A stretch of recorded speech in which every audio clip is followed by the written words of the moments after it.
Yahweh, Yahweh Shai, Yariel is real. Yahweh, Yahweh Shai, Yariel is real.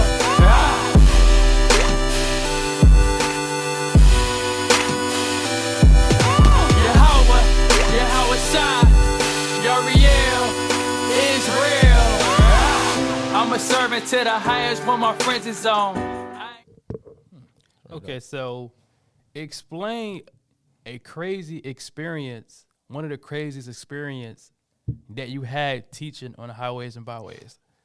Man, okay, so got plenty of those, but we was in damn Cleveland, man. That was one of the craziest camps.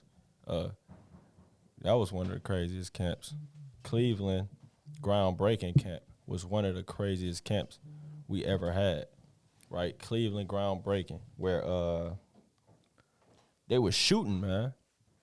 They was damn shooting out there, man. Wow, really? They was shooting. They damn, all hell broke loose. They was shooting. Kids was cursing me out. People wanted to put me to death out there, man. Right, kids were cursing me out. Jake said, F the Bible. Right. You want to talk shit, nigga. You don't know about this shit. What's your nationality, sister? Weak ass nigga. Just because I done had a drink don't mean nothing, bro. What you I gotta know say? what's Say what going you on, gotta bro. say. All right, give me Deuteronomy 10. I'm listening right now. 15. No, Matter of fact, get verse 68. Fuck the Bible. You said, Had a Satan tattoo on her. It was a tumult of just a plethora of demons just attacking us, man. That was a crazy ass camp. The whole camp was, damn, Amos was teaching. They finna fight, man, throwing popcorn on us. It was madness, man. The damn cops, they came. It was like a damn squad of police. They back towards us. They facing towards the tumult, trying to fight us, man. It's like it was the craziest camp I had, man. Yeah, like I said, these 12-year-olds, they banging on me. I'm getting on Esau. They're like, hey, leave him alone, man. I don't like that racist shit. It was going in on me. I'm like, damn, take y'all badasses to the crib, man. That was off, man. Wow. That was a wicked camp, man. That's one of the most craziest. We'd actually gotten into fights before. Man, so many wild camps, man. That was the crazy. That was one of the craziest camps, though, for sure. That was all. Wow. Cleveland is the worst place in America, man. Just say that. Well, you hear that, Cleveland? So if y'all in Cleveland, Cleveland is bad. Ooh. Okay, so can you have sex on the Sabbath? Because you have different, camps and things like that. They believe that you can have sex on the Sabbath. So if you can kind of, elaborate on that, can you or can you not? Because a lot of people would say that it's not in the law of Moses, right? And they'll say if it's not in the law of Moses, then what sin would you be breaking, right? So if you can kind of answer that, can a married couple, have sex on the Sabbath? They said because it's not in the law of Moses. I want to, touch on that particular statement. Let's get 2nd Esdras 14. Right, we're going to get 2nd Esdras, the 14th chapter. Salakia. So I'm going to get 2nd Esdras 14. And I'm going to start. Where's that precept? For thy law is burnt. I'm going to start at 19. Right, 2nd Esdras 14 and 19. It says, Then answered I before thee and said, Behold, Lord, I will go as thou hast commanded me, and reprove the people which are present. But they that shall be born afterward, who shall admonish them? All right, so Ezra's saying, I'm going to go do what you said do, but, how I'm going to rebuke folk, not how I'm going to rebuke folk, but how they're going to get admonished after me, after I pass, right? How the next generation go get warned. It says, Thus the world is set in darkness, and they that dwell therein are without light, for thy law is burnt. Right, because the Babylonians, they came and burnt down the temple. This is Ezra. This is after the Babylonian Empire. This is the Persian Empire, right? So Ezra is saying, look, the law is burnt, right? They burnt the law, right? They burnt all the books that we had. It says, Therefore no man knoweth the things which are done of thee, or the works that shall be, or the works that shall begin, right? Now it says, or the works that shall begin, because the Bible is full of prophecy. Right? The entire Bible is full of prophecy, right? So I'm going to jump to verse. Basically, the Lord granted him his wish. Matter of fact, I'm going to keep reading. It says, but I have found favor before thee. Send the Holy Spirit into me, and I shall write all that have been done in the world since the beginning, which were written in the law, that men may find thy paths, and that they which live in the latter times may live.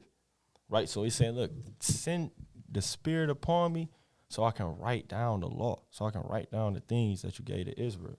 Right? So now we go see what he wrote down that he called the law. Right? We go jump to verse 44. It says, in 40 days, they wrote 204 books. Now, the law of Moses is just 5 books. Right? But these men, they wrote the law. They wrote the things that Israel would know about the Lord, and it was 204 books. Right? So the entire Bible is the law. All right? Let's get Baruch 4:1. Right? This whole thing is a code that the Israelites should live by. Because you got laws and statutes, and then you got ordinances. Right? Let's get Hebrews 4:1. It says, this is the book of the commandments of God and the law that endure forever. All they that keep it shall come to life, but such as leave it shall die. Right? So the entire law is the type of Bible is the law. Right? But Baruch said this is the book of the commandments of the Most High. And Baruch wrote the book of Jeremiah. Right? Let's get there. Because what did Baruch write down? Right? What was Baruch writing that he was saying is the book of the commandments? Right? Let's get that in get this in the book of Jeremiah 45:1. It says, and the word that Jeremiah the prophet spake unto Baruch, the son of Nerah, when he had written these words in the book at the mouth of Jeremiah. So Baruch wrote down Jeremiah, man. He was scribing what Jeremiah was bringing out. Now Baruch saying himself, this is the book of the commandments of the Lord. Because the prophets, they speak what the Lord is saying. Right? In the entire Bible, let me get this precept. Right? Just dealing simply with that. Because that's a doctrine, man. That's what I call a rabbit hole doctrine. Right? It's a lot of stuff that's not specifically in the law. Right? So we go get 1 Timothy. Or is it second Timothy, right? Classic precept. Bear with me. All right.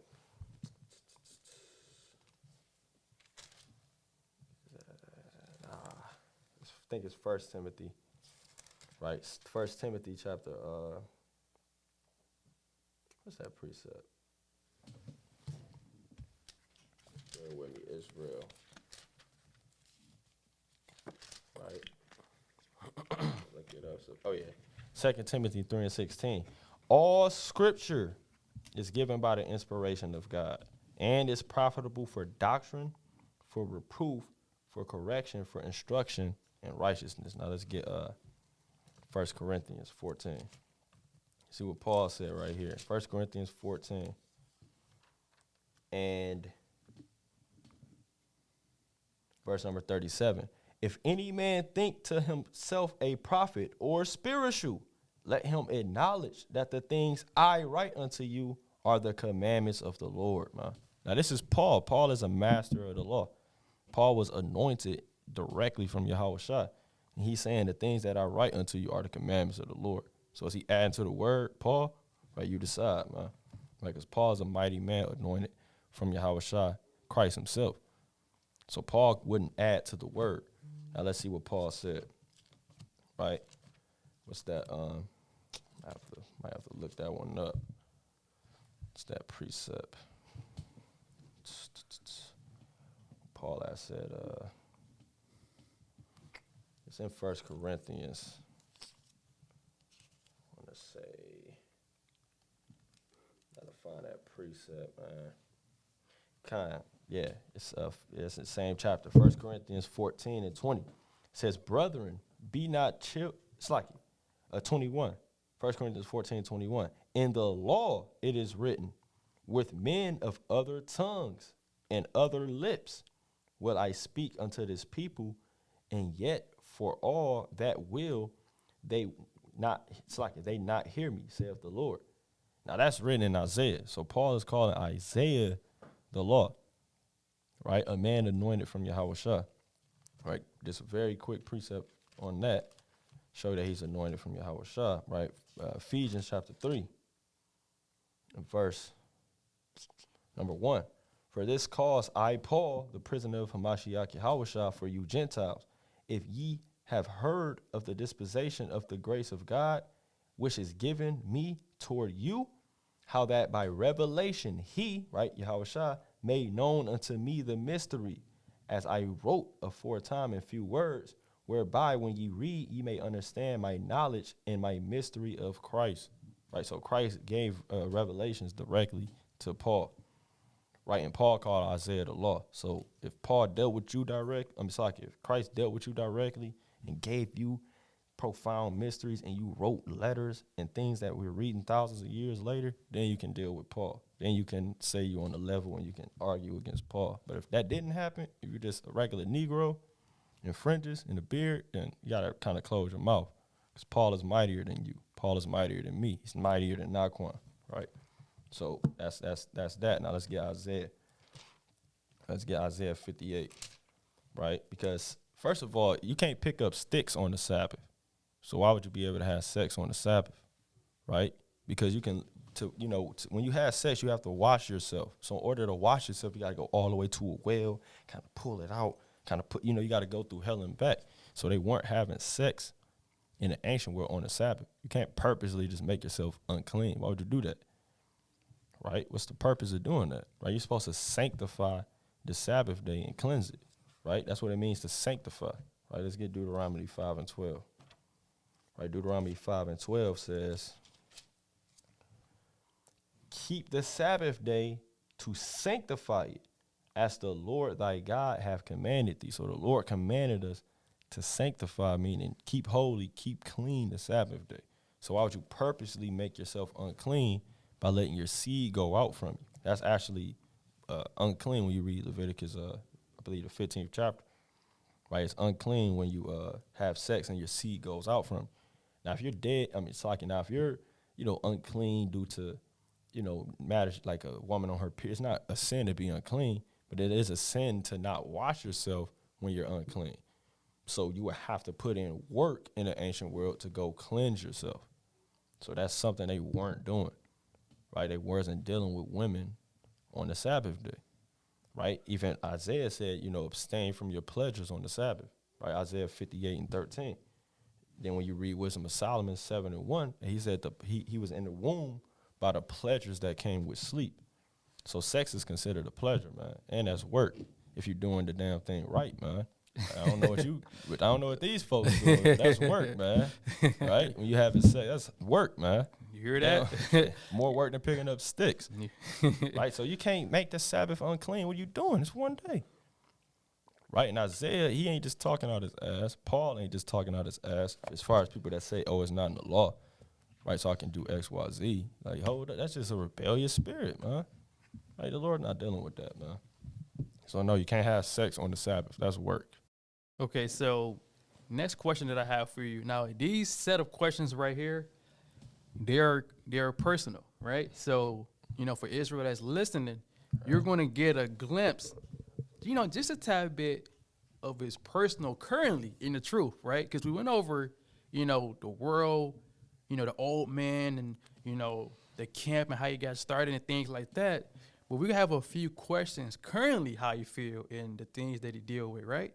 So the next question that I have for you is, what is something that you struggle with on a personal level currently, right, as a leader of WFI congregation? What is something that you struggle with right now as we speak? Can you kind of, get in there and explain to Israel? Something I struggle with. Well, right now, currently, I'm actually battling a damn sleep demon, man. Like, overcame certain demons and stuff like that, like the sloth demon, stuff like that. The sloth demon, he loved to attack me. That's one of my top demons. Sloth and lust, that's my top demons. So,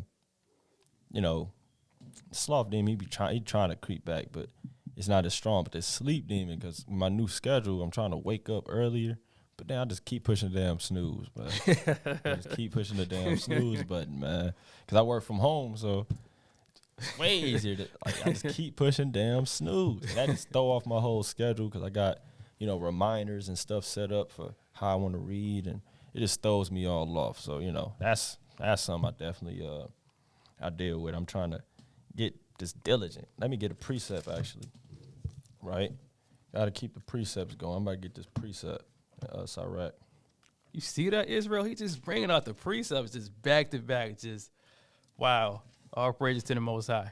Right. I want to find this thing, man. I have to find this thing. Where is that precept? You know what? I think I'm in the damn 40s, man. It's Sirach. You know, I think it's Sirach 29. Right, the book of Ecclesiasticus out the Apocrypha 29. And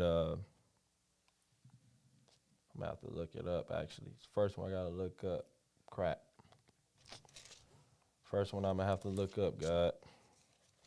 Right, because I want to get this preset. Yeah, let me see if I can find this. Rise early, something like that. It actually tell you about, you know, rising up early, whatever the case may be. Praise him early, something like that. Okay. That's not what I want. Let me just look up early. Right, it's in Sirach. You know, bear with me, Salakia. You know, we can't know all the precepts. Yeah, it was 39. I was in 29. See that? Yeah, Sirach 39 and 5. It says he will give his heart to resort early to the Lord that made him, and will pray before the Most High, and will open his mouth in prayer and make supplication for his sins. So, you know, it's good to get up early. You know, you got family, certain responsibilities as far as the camp goes. You know, you get up early, get some reading out the way.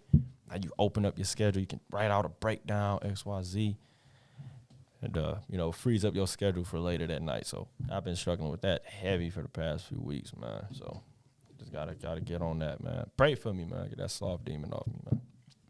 You see that, Israel? Understand the difference, you know, between being repentant and unrepentant. You know, so the next question I have for you is... Like, I wanted to add something real fast. Yep. He said keeping the commandments to the best of our ability. Got to add that because we all sin, we all go off. Nobody's perfect. If you say you're perfect, then you a damn lie, right? That's in the book of Job. So, you know, nobody's perfect. We just strive. We no different from you. We're just striving to keep what's in the Bible, right? And I want to add too. I told the brother, like, you got to make sure you make that point. Talking about camps, his brother, he used to didn't want to be in a camp. You know what I'm saying? You see that? So, you know, hey, you know, so Jake, you just gotta just don't knock it before you try it, like they say, right? You see that? Okay, so the next question I have for you, and you know what, I had to stop again because this question right here, and this is, you know, this question is for all of Israel that have that seen something on the internet. I'm not going to say yet because I don't want to spoil the question, but we're just going to get into it. I'm sorry, I tried to, you know, entice it, but we just going to get in that thing. We just going to get in that thing. So, like, yeah, but the next question from my brother right here, Brother KABASH, INAH, the next question is, how do you feel about a documentary? This brother, KABASH, Tay, showed up, along with other men, and that's when things began to get bad. This dude and his girlfriend were busybodies, causing drama within the camp. That has surfaced about you and your family, right? So what response would you like to give to that individual that created and promoted that documentary? Well, this is for anybody who's seen that, because, you know, I really can't. I didn't see the documentary, right? It was it's about 40 minutes long. I got too much stuff on my plate to waste 40 minutes on that. So I'm gonna say this. This is the book of Sirach, chapter 40, Saki chapter 9, and verse 15. It says, admonish a friend, for many times it is a slander, and believe not every tale. Right, so that's called being simple, when you just believe everything somebody says. Right, so a man can't just speak on something, bring out zero proof, zero evidence, no witnesses, and you believe it. That'll make you a foolish person, right? Let's get that in Proverbs, right? Proverbs. I believe it's 17. Let me see. I believe that's Proverbs 17 through the Spirit. I want the mighty, mighty, mighty, mighty, mighty book, right, of Proverbs. I love Proverbs, right? Proverbs 17. Nah, that's not what I want. Gotta find this precept. So many Proverbs. Yeah. Let me get Proverbs.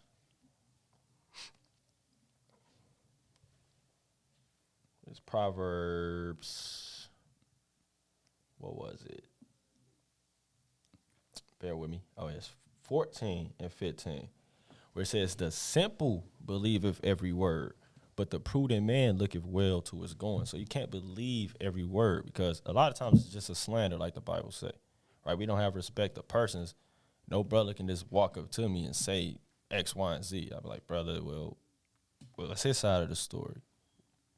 Like, what's going on with that? I have to examine the matter. Right, let me get Deuteronomy. Right? But yeah, me personally, I did not waste my time watching that interview or documentary, right? Because, you know, I'm gonna just get this precept real quick, right? This Deuteronomy 1 and 15. It says, it's like 1 and 16. It says, and I charge your judges at that time, saying, hear the causes between your brethren, and judge righteously between every man and his brother and the stranger that is with him. So if you're judging a situation, you have to hear the causes on both sides, right? You can't just go off of what one person says. That's being simple and believing every word. And you're in sin for doing that. So, you know, at your man's Tay, you know, you got any questions, you can hit me up on Instagram. Now, where do I want to go into? Oh, yeah. For the individual, right, who created that, I want to bring this out in Matthew, right? Chapter, what's that, 7 and 15? Nah, I want Matthew chapter 7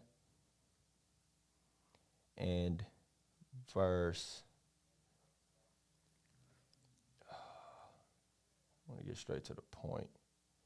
Verse number 20 says, wherefore by their fruits shall ye know them. Right, so I want to ask that brother, where's your fruit, brother? Right, you don't have any works for Israel, right? You put out edifying, beautiful documentaries years ago that all Israel loved. Then it's a blank space, a zero work, not a video, not a camp video, not a sit-down lesson. And then the next thing you post is slandering brothers, right? So where's your fruits at, man? Get some fruits before you can speak on brothers that's actually bringing forth fruit for the nation, right? And this is what I tell the brother as well in the book of Acts, right? Chapter 3. Right, let's get Acts chapter 3, right? And verse, the classic, Acts 3 and 19 says, repent ye therefore and be converted, that your sins may be blotted out, when the times of refreshing shall come from the presence of the Lord. Right? You have to repent, right, for bearing false witness and hating your brothers and holding grudges. Right? That particular individual hasn't been in the camp for 2 to 3 years. Right? I personally done nothing to the brother. So for you to even bring my family into anything, that's despicable, disgusting. And you should be ashamed of yourself as a man. Right? You have no fruit. You don't put in any work for the nation, but you want to slander brothers. You got to repent for that madness, man. If not, take it up with the Most High. Right? That's what I got to say to that, brother. For those who've seen it, you know, this here causes of both sides. Don't be a fool. If you supported it, then, hey, man, you know, you a damn fool, you know. Straight up, you know what I'm saying? You can't just support slander, you know what I'm saying, without hearing all sides and knowing what's going on.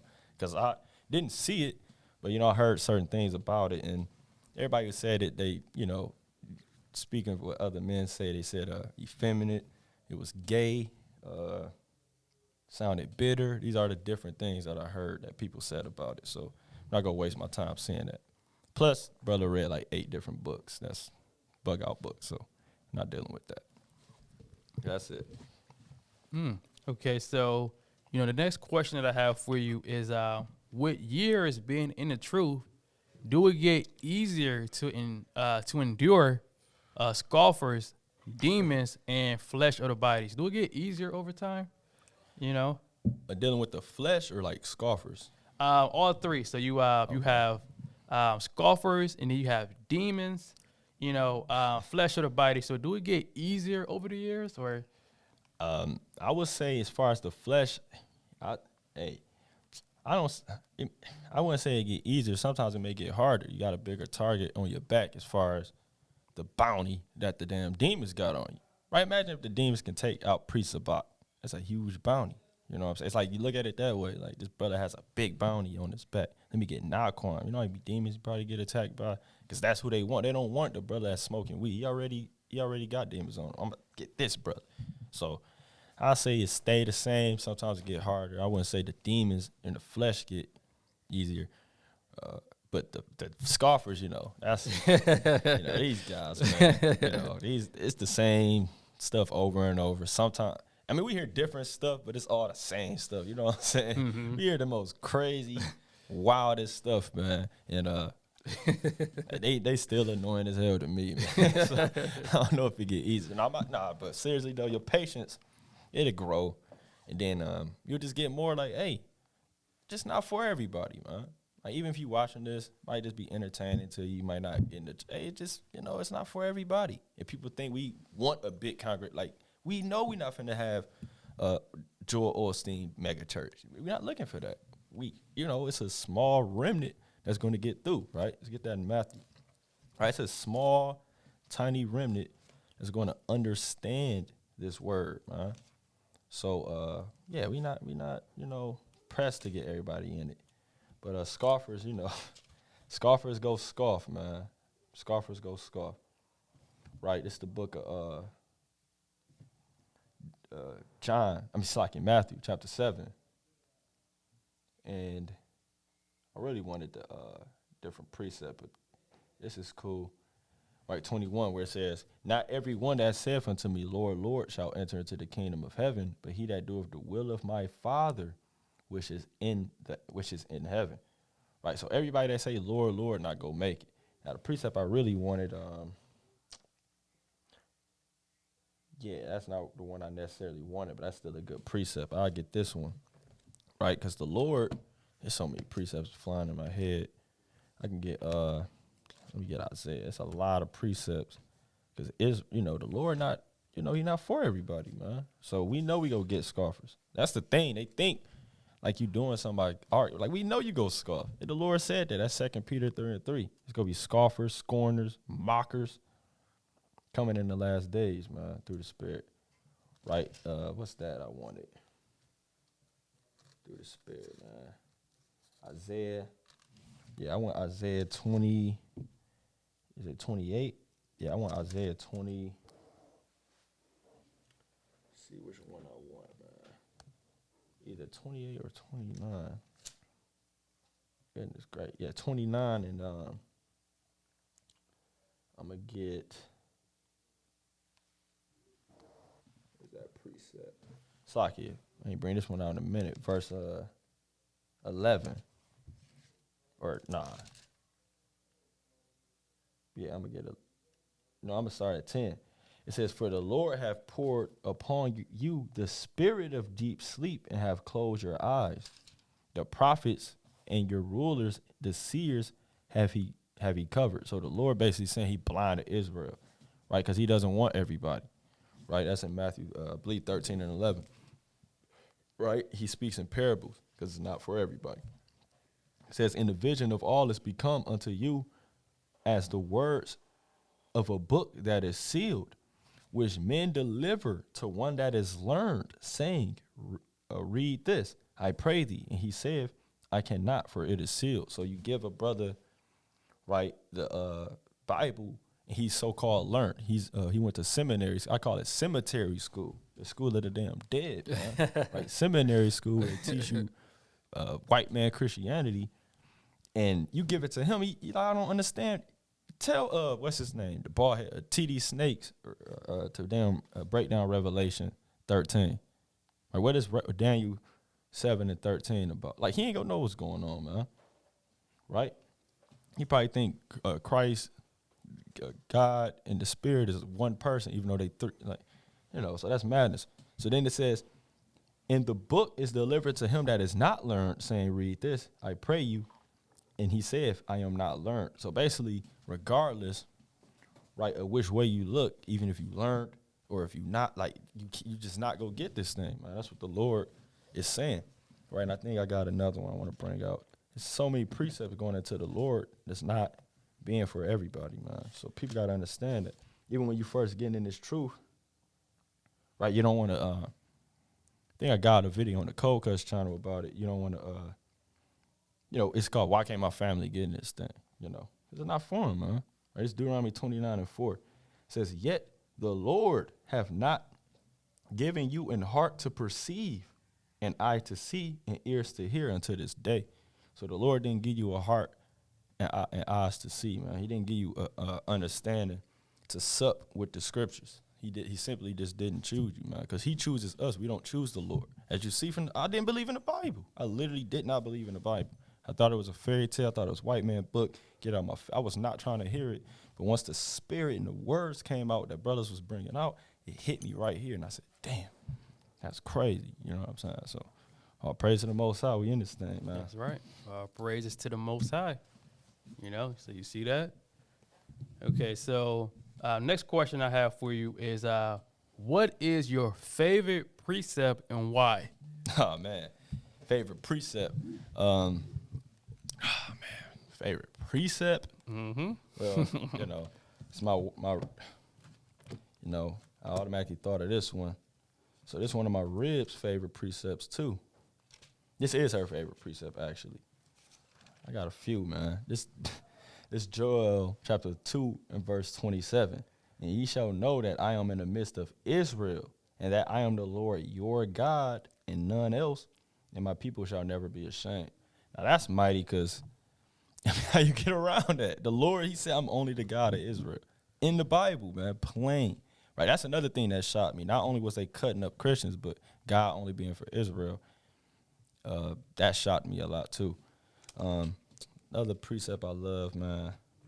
I love Isaiah 14:1.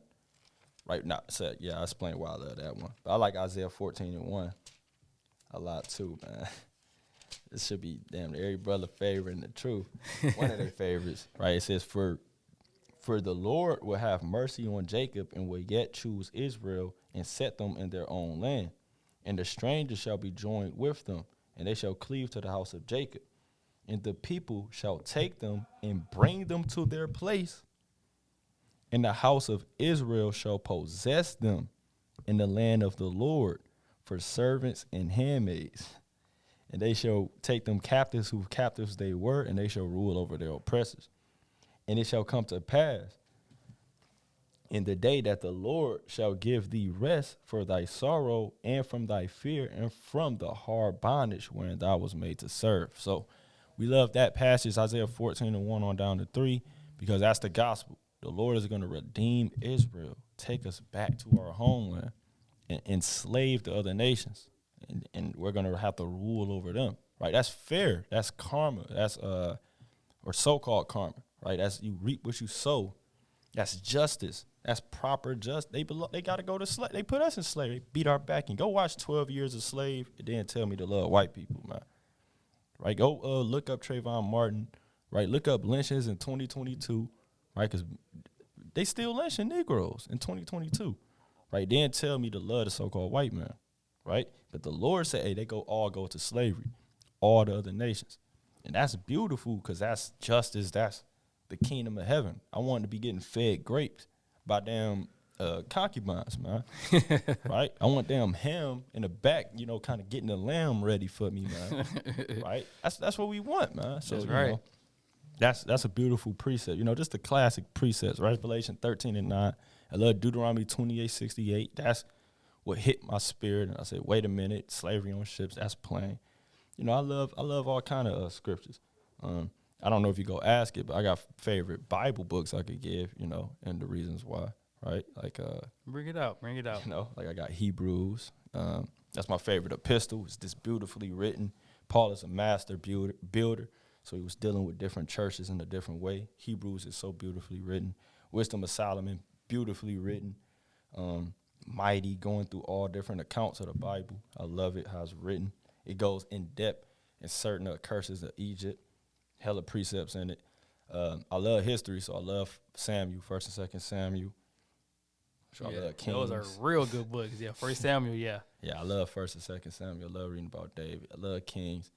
Another one of my favorite books.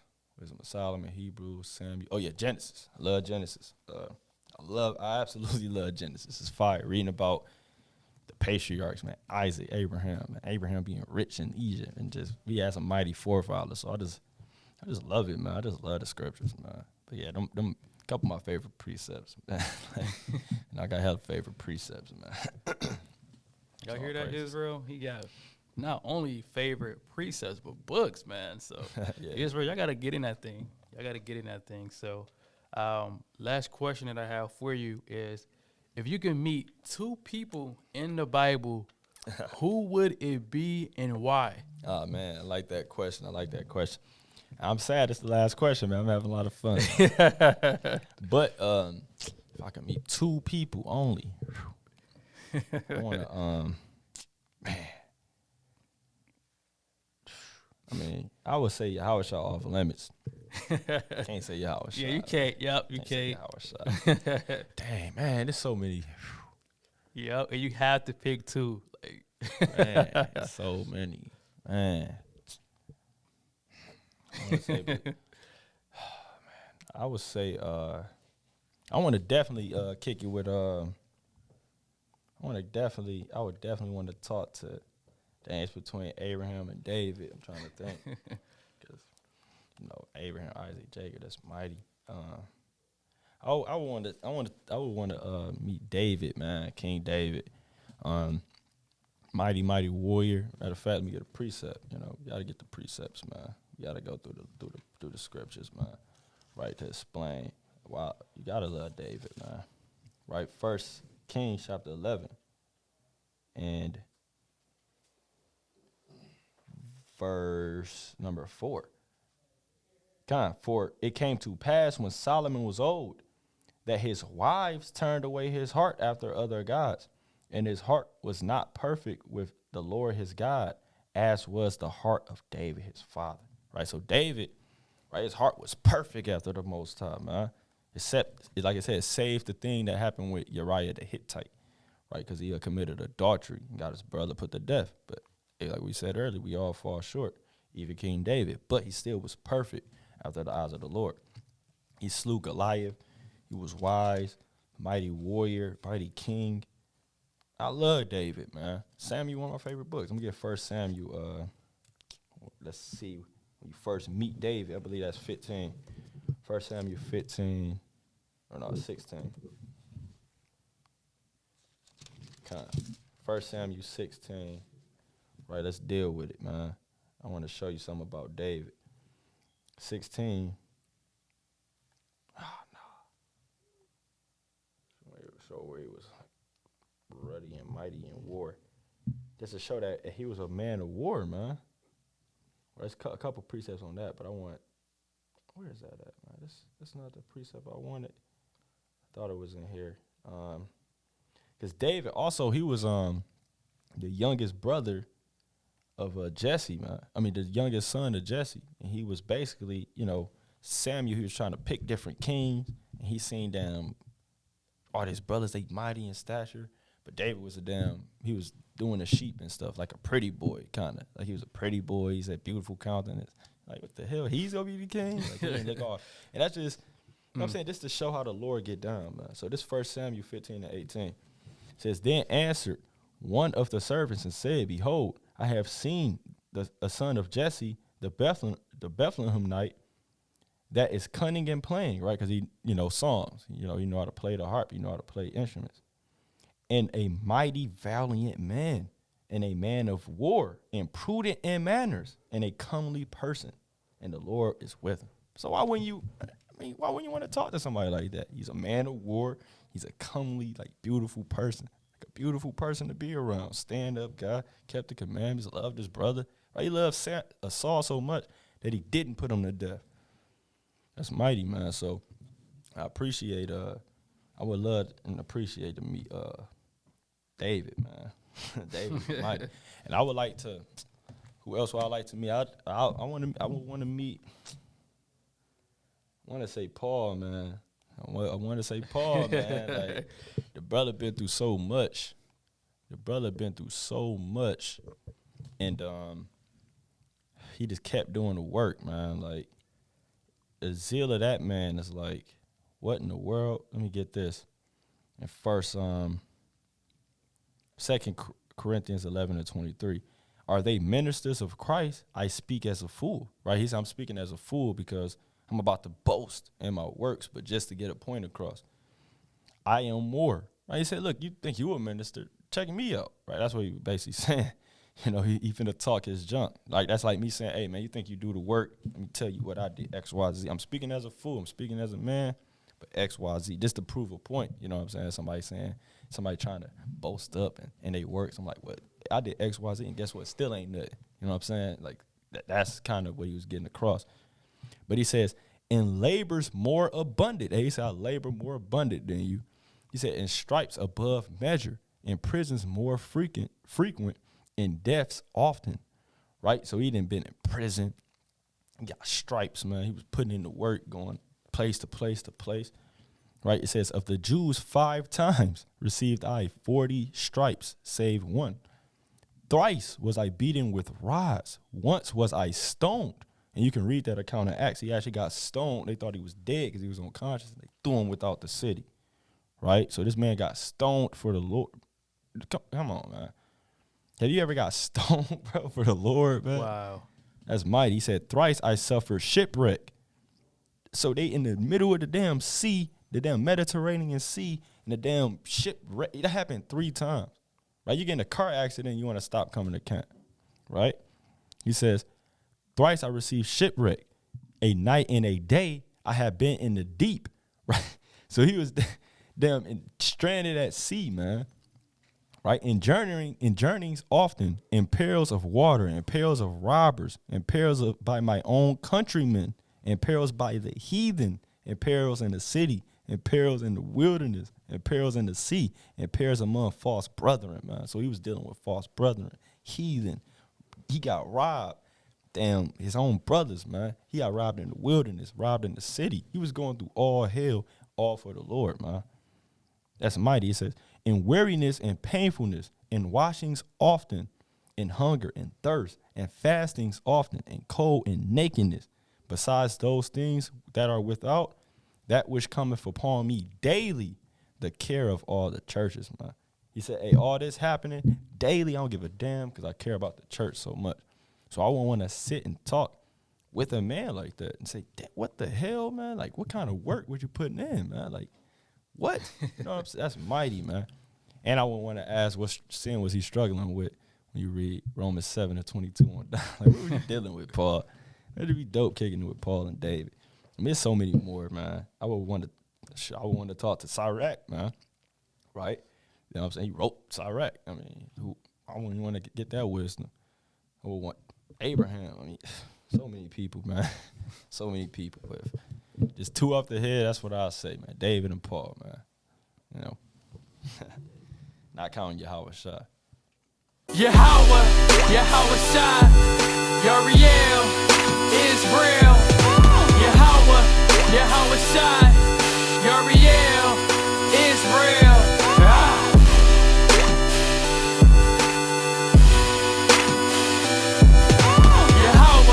Yahweh Shai, Uriel is real.